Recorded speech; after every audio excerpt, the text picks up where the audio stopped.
마리아의 기다림이라는 제목으로 하나님 말씀 함께 나누고 기도하도록 하겠습니다.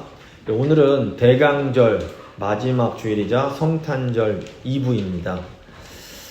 대강절 첫 주일에 저희가 아브라함의 기다림에 대해서 함께 생각을 했습니다. 그 이어지는 둘째, 셋째 주일에는 선지자들의 기다림과 세례 요한의 기다림에 대해서 함께 생각을 했습니다.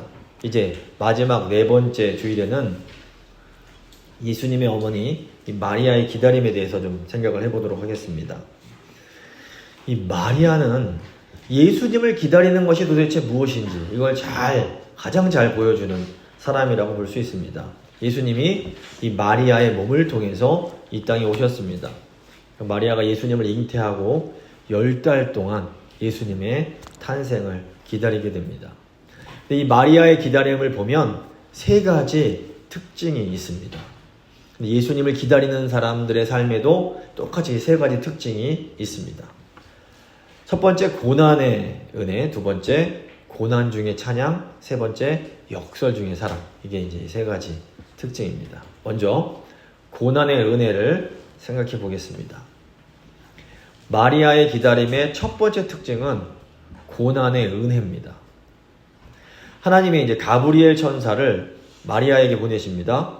천사가 마리아에게 해준 말이 아주 충격적인 말이었습니다. 31절 보시면 천사가 이르되 마리아여 무서워하지 말라. 네가 하나님께 은혜를 입었느니라. 보라 내가 잉태하여 아들을 낳으리니 그 이름을 예수라 하라. 천사가 이 마리아에게 네가 아들을 낳게 될 거다 이런 얘기를 합니다. 근데 이 마리아는 아직 남자를 알지 못하는 10대 소녀였습니다. 더욱이 마리아는 요셉이라는 청년과 정혼은 했지만 아직 혼인은 하지 않은, 함께 살고 있지 않은 그런 상태였습니다. 이런 상황에서 마리아가 아기를 낳는다는 것, 이게 무엇을 의미할까요?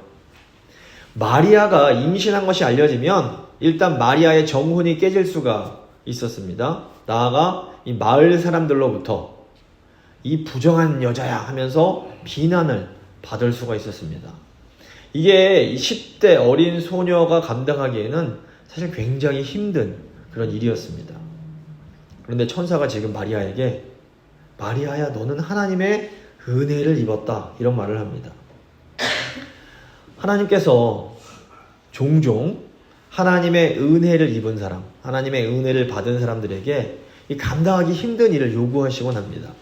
창세기 보시면 하나님께서 노아에게 커다란 방주를 지으라고 요구를 하십니다. 근데 이 일이 결코 쉬운 일이 아니었습니다. 비가 오지 않는 곳에 어마어마하게 커다란 방주를 짓는 것, 이거 미친 짓처럼 보일 수 있는 일입니다. 그런데 성경에는 이 노아가 하나님의 은혜를 입었다 이렇게 기록이 되어 있습니다. 창세기 6장 8절 보시면 그러나 노아는 여호와께 은혜를 입었더라. 노아는 하나님의 은혜를 입은 사람이었습니다.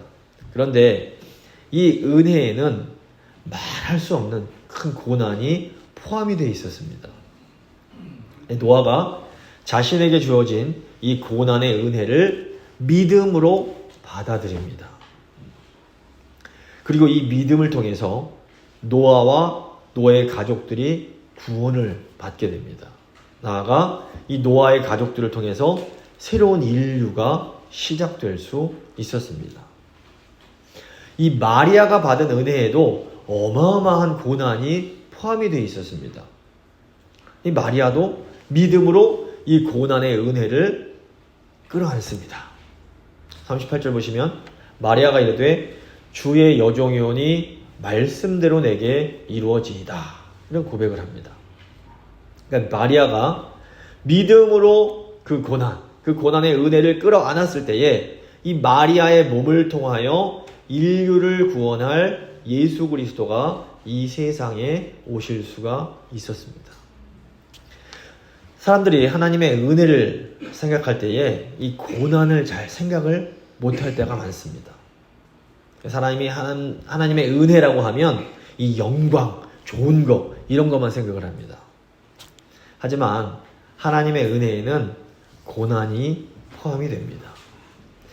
최근에 미국 기독교계 여론조사 기관인 이 라이프웨이 리서치에서 개신교 목사들 1000명을 대상으로 해서 미국 목사들입니다. 현대 사회에 이 교인들에게 가장 큰 영향을 주는 우상이 뭔가 이런 질문을 했습니다. 1위가 무엇이었냐면 바로 안락함이었습니다. 67% 그러니까 670명 목사들이 이 시대의 가장 심각한 우상은 바로 안락함이다. 이런 말을 했습니다. 이게 무슨 의미일까요? 현대인들은 고난이나 고통을 너무너무 싫어합니다. 물론 어느 시대나 고난, 고통을 좋아하는 사람들은 없었습니다. 하지만 현대인들은 특히나 고난이나 고통을 너무너무 두려워합니다. 그래서 너무 이걸 피하려고 마약을 하거나 어떤 방법을 써서라도 이 고난, 고통은 피하고 싶어 하는 겁니다. 그런데 우리 인간들의 삶에는 고난이 있습니다. 겉으로 아무리 멋있고 행복해 보이는 사람들도 그 안을 들여다보면 반드시 말 못할 고난과 아픔이 다 있는 겁니다. 정말로 그렇기 때문에 중요한 것은 뭐냐면 우리에게 있는 이 고난에서 의미를 발견하는 겁니다. 하나님께서 우리에게 허락하신 고난에는 아주 중요한 의미가 있습니다. 우선 고난과 어려움을 통해서 우리는 더 성숙하고 아름다운 사람이 되어갑니다. 이 성경 속의 많은 인물들을 보면 다 고난을 통해서 더 거룩하고 멋있는 성숙한 사람들이 되어갔습니다. 다윗이 고난이 나에게 너무 유익했다 이런 말을 합니다. 사실 제 삶을 돌아봐도 고난이 참 유익했으면 제가 부인하기가 어렵습니다. 저도 젊은 시절, 어린 시절에는 믿으실지 모르겠지만 굉장히 반항적이었습니다. 만약에 고난이 없었다면 저는 절대로 이 순종을 배울 수 없었을 겁니다.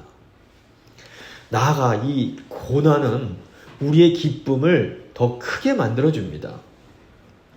고난 때문에 우리가 더 기뻐합니다. 가령 예를 들어서 너무너무 힘들게 공부했는데 시험에서 합격을 한 겁니다. 그러면 기쁨이 훨씬 더 큽니다. 쉬운 시험보다 어려운 시험에 붙었을 때 더 기쁜 겁니다. 아기가 태어나는 것도 마찬가지입니다. 이 아기를 낳는 과정은 고난의 연속입니다. 우선 엄마가 10개월 동안 아이를 품고 있어야 됩니다. 이게 굉장히 힘들고 어렵습니다. 입덧도 하고 몸이 무겁고 잠도 잘 자지 못하고 굉장히 힘듭니다.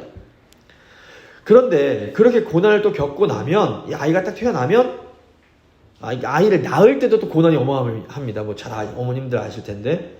근데 이렇게 고난을 겪고 나면 어머니가 말할 수 없는 큰 기쁨을 누리는 겁니다. 우리에게 주어진 고난의 은혜가 이와 비슷합니다. 지금은 너무 힘듭니다. 그냥 하루하루가 너무너무 벅차고 힘이 듭니다. 근데 시간이 지나고 나면 말로 다 할 수 없는 큰 기쁨을 우리가 누리게 되는 겁니다. 예수님의 십자가는 이런 고난의 절정이었습니다. 예수님께서 자신에게 주어진 이 고난을 받아들이십니다. 그 결과 온 세상이 어마어마한 기쁨을 누릴 수가 있게 되었습니다. 예수님을 기다리는 사람들에게도 이 고난의 은혜가 주어집니다. 스데반 집사는 예수님을 간절히 기다리는 사람이었습니다. 스데반 집사가 믿음으로 이 고난의 은혜를 받아들이고 결국에는 순교를 하게 됩니다. 그런데 여기 비밀이 들어있습니다.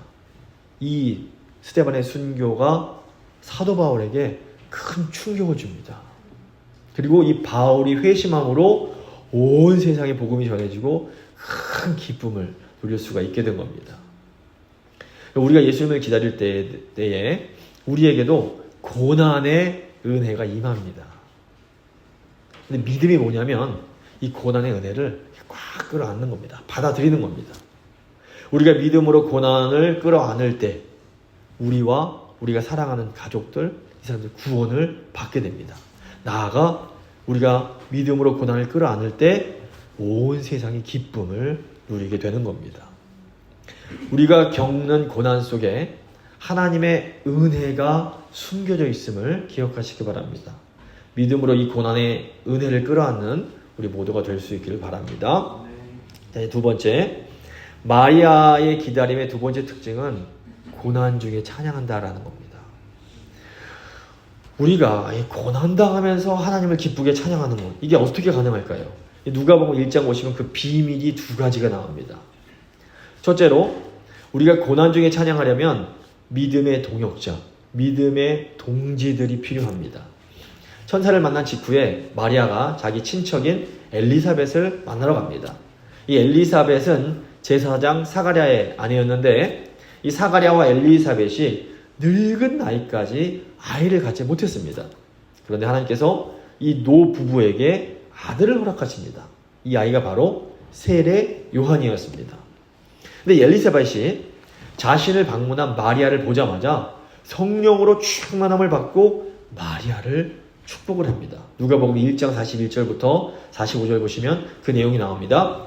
엘리사벳이 마리아가 무난함을 들으매 아이가 복중에서 뛰노는지라 엘리사벳이 성령의 충만함을 받아 큰 소리로 불러 이르되 여자 중에서 네가 복이 있으며 내 태중에 아이도 복이 있도다. 내 주님의 어머니가 나에게 나오니 이 어찌 된 일인가. 보라, 네가 무난한 소리가 내 귀에 들릴 때에 아이가 내 복중에서 기쁨으로 뛰놀았도다. 주께서 하신 말씀이 반드시 이루어지리라 믿은 그 여자에게 복이 있도다. 그러니까 마리아가 이 엘리사벳의 축복을 받은 후에 곧 이어서 하나님을 찬양하게 됩니다. 누가복음 1장 46절부터 48절입니다.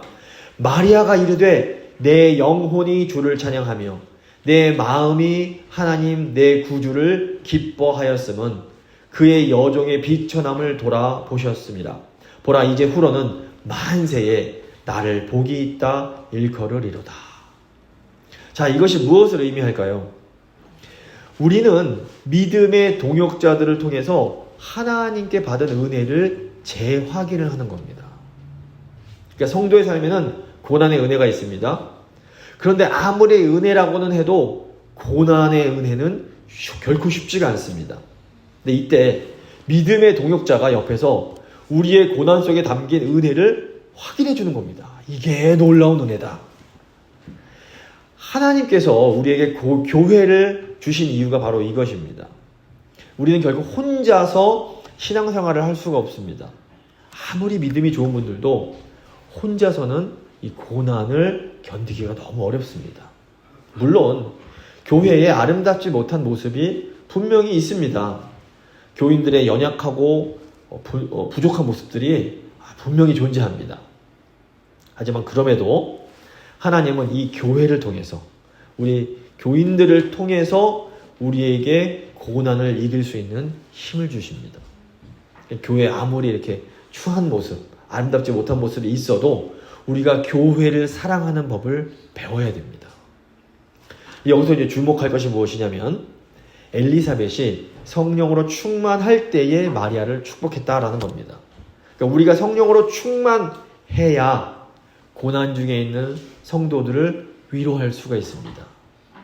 성령으로 충만하지 못하면 우리 눈에 성도들의 미운 모습, 좋지 못한 모습, 부족한 모습, 이런 것만 보입니다. 근데 성령으로 충만해지면 어떻게 됩니까? 부족해도 예뻐 보입니다. 연약해도 귀해 보입니다. 성령으로 충만할 때에 우리가 이 교인들을 위로할 수가 있게 되는 겁니다. 우리가 성령으로 충만해서 다른 교인들을 축복하면 그 교인이 고난 중에서 하나님을 찬양할 수가 있게 되는 겁니다.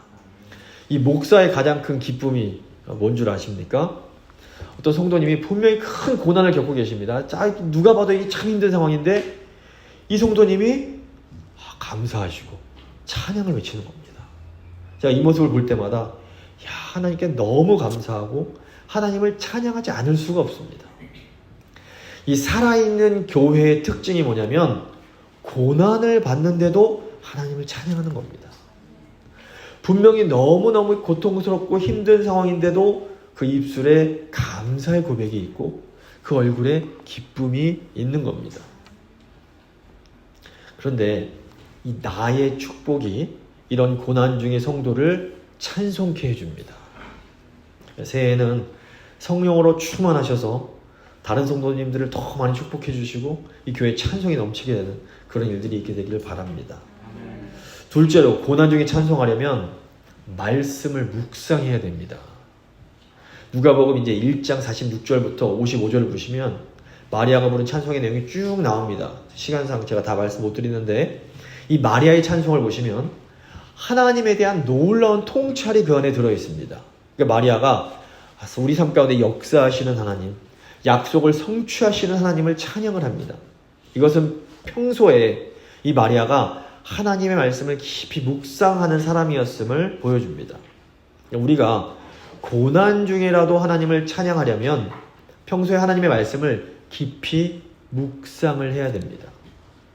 말씀을 묵상한다라는 것은 이 하나님의 말씀을 내 마음 가운데 품고 있는 것을 의미합니다. 저희가 뭐 주일에도 설교 듣고 주중에도 하나님 말씀을 읽기도 하시고 듣기도 하실 겁니다. 그런데 정작 하나님의 말씀을 묵상하지는 못할 때도 많습니다. 원래 이 묵상의 의미가 뭐냐면 히브리어 하가라는 말로 소가 영을 계속 되새김질을 하듯이 계속해서 그 말씀을 생각하고 또 생각하고 또 생각하는 게 이게 묵상입니다. 근데 우리가 말씀을 묵상해야만 그 말씀이 온전히 내 것이 될 수가 있습니다. 한번 딱 듣고 좋다 끝 이러면 이게 말씀이 내 것이 될 수가 없습니다. 예를 들어서 설교 시간이나 뭐 이제 수요일 성경 공부 시간이나 이게 말씀을 듣다 보면 성령께서 내 마음에 딱 어떤 메시지를 와닿게 하실 때가 있습니다. 그러면 한번 듣고 좋다 끝나지 마시고 그 말씀을 품고 계속해서 생각을 해야 됩니다. 그 말씀의 의미가 뭔지, 그 말씀이 지금 내 삶에 어떤 의미가 있고 내가 어떻게 실천할 수 있을지를 계속 생각하는 겁니다. 그러다 보면 그 말씀을 통해서 나의 고난이 해석이 되기 시작합니다. 예전에는 아무런 의미를 찾지 못했던 일들에서 사실은 아주 중요한 의미가 있다는 것을 깨닫기를 시작하는 겁니다.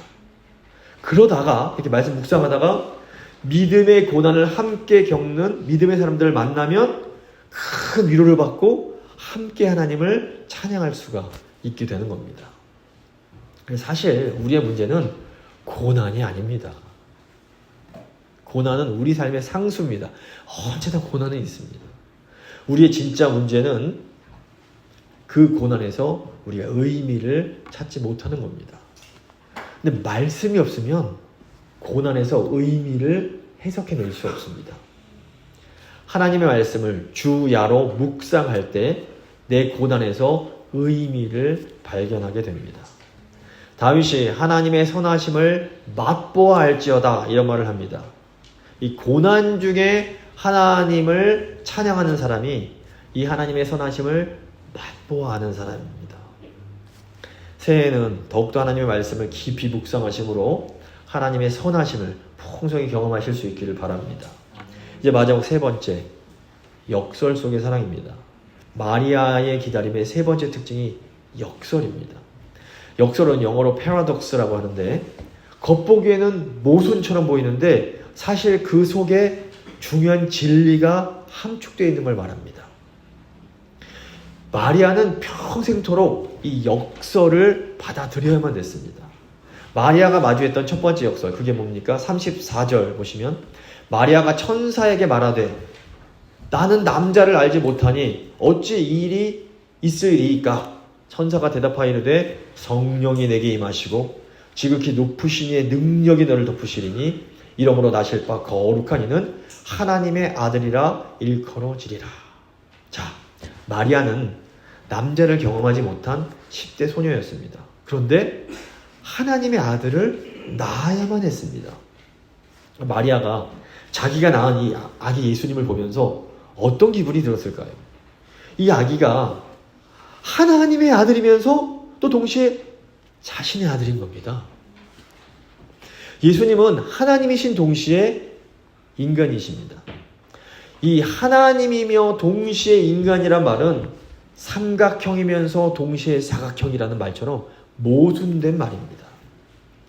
하지만 예수님은 정말로 완전한 하나님이시면서 또 완전한 인간이셨습니다. 그렇기 때문에 이것이 단순한 모순이 아니라 역설인 겁니다. 마리아는 자신이 낳은 아기를 보면서 이상한 기분이 들었을 겁니다. 마리아는 예수님을 눈앞에 보면서도 이게 잘 믿겨지지 않는 그런 기분이 들었던 겁니다. 마리아가 평생 이 역설을 받아들이고 살아가야 됐습니다. 근데 성도의 기다림에도 이 중요한 역설이 있습니다. 자, 저희가 항상 하나님의 사랑과 돌보심, 보호하심을 경험을 합니다. 감사합니다. 도저히 부인할 수 없는 하나님의 함께하심, 이 임재를 경험을 합니다. 그런데 우리가 동시에 도저히 이해할 수 없는 하나님의 부재, 하나님의 안 계신 것 같은 그런 경험을 또 하는 겁니다. 가령 예를 들어서 우리가 너무 사랑하는 사람이 있는데 너무너무 아픈 겁니다.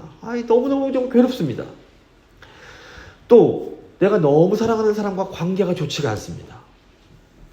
분명히 하나님 뜻이 맞는데 하나님이 기도에 응답을 안 해주시는 겁니다. 하나님 계신데 하나님 뜻이 맞는데 기도 응답을 안 해주십니다. 하나님이 분명히 살아계신 것 같은데 또 분명히 하나님께서 역사하시지 않는 것처럼 보입니다. 이 단순하게 생각하면 이런 상황은 분명히 모순입니다. 계신데 안 계신 거. 근데 이 상황은 모순이 아니라 역설인 겁니다. 무엇보다 우리의 모습 자체가 역설입니다. 한편으로 보면 우리 안에 예수님을 정말로 사랑하는 마음이 있습니다. 부인을 할 수 없습니다. 근데 또 한편으로 보면 예수님이 너무너무 싫어하시는 일을 내가 또 매일매일 하는 겁니다.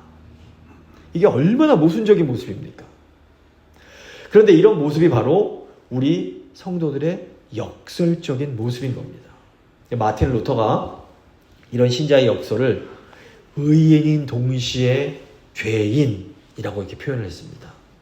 예수님을 기다리는 동안에 우리는 언제나 이런 역설 속에서 살아가야만 됩니다. 그러니까 지금 우리는 우리에게 일어나는 모든 일들을 다 이해할 수가 없습니다. 하지만 또 그렇다고 해서 하나님의 살아계심, 하나님 나를 사랑하심을 부인할 수도 없습니다. 예수님을 기다리는 사람들은 이런 역설과 긴장 속에서 살아가는 방법을 배워야만 됩니다. 사도 바울이 이렇게 이런 우리의 상황을 그렇게 투명하지 못한 그런 거울을 보는 것으로 설명을 합니다. 고린도전서 13장 12절 보시면 우리가 지금은 거울로 보는 것 같이 희미하나 그때는 얼굴과 얼굴을 대하여 볼 것이요 지금은 내가 부분적으로 아나 그때는 주께서 나를 아신 것 같이 내가 온전히 아니라. 이게 지금 거울은 깨끗합니다. 근데 바울 당시 거울은 희뿌연 구리 거울이었습니다. 거울이 희미하게 보이는 겁니다. 지금 우리가 마주하고 있는 현실이 이와 비슷합니다. 우리는 이미와 아직 사이에 긴장과 역설 속에서 살아가야 됩니다.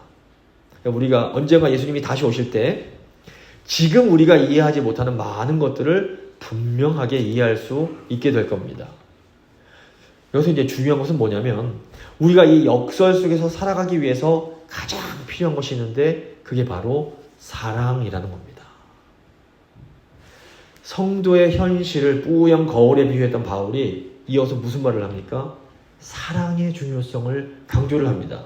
고린도전서 13장 13절 보시면 그런즉 믿음, 소망, 사랑 이 세 가지는 항상 있을 것인데 그 중에 제일은 사랑이라.